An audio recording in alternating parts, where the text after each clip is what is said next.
আপনি স্বামী হিসাবে বউয়ের বাপের বাড়ির মানুষদের বদনামি থাকলেও করবেন না। তারা কৃপণ, তারা অনেক সমস্যা আছে, এগুলো থাকলেও বউয়ের কাছে করবেন না। কারণ কোনো মেয়ের কাছেই নিজের বাপ মা, নিজের ভাই বোনের কোনো দোষ শুনতে ভালো লাগে। আপনি তার কাছে বললে সমাধান হবে না, তো বরং অশান্তি বাড়বে। তাহলে কি লাভ? আপনি এগুলো ভেতরে ভিতরে রাখেন, সবকিছু বলতে যান না। এবং তাদের পারলে আরো প্রশংসা করেন যে আমার শাশুড়ির রান্নাটা খুব ভালো, মাশাআল্লাহ, আমার শ্যালকের এই গুণটা খুবই ভালো, আমার শ্যালিকার ওই গুণটা ভালো। যত বেশি তার বাপের বাড়ির তারিফ করবেন, দেখবেন যে আপনার ঘর পুরাই শান্তি।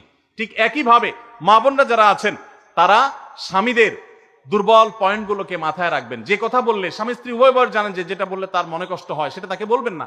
অনেক মহিলা আছে বাহিরের রান্নার তারিফ শুনলে তার মাথা নষ্ট হয়ে যায়, আছে না নেই?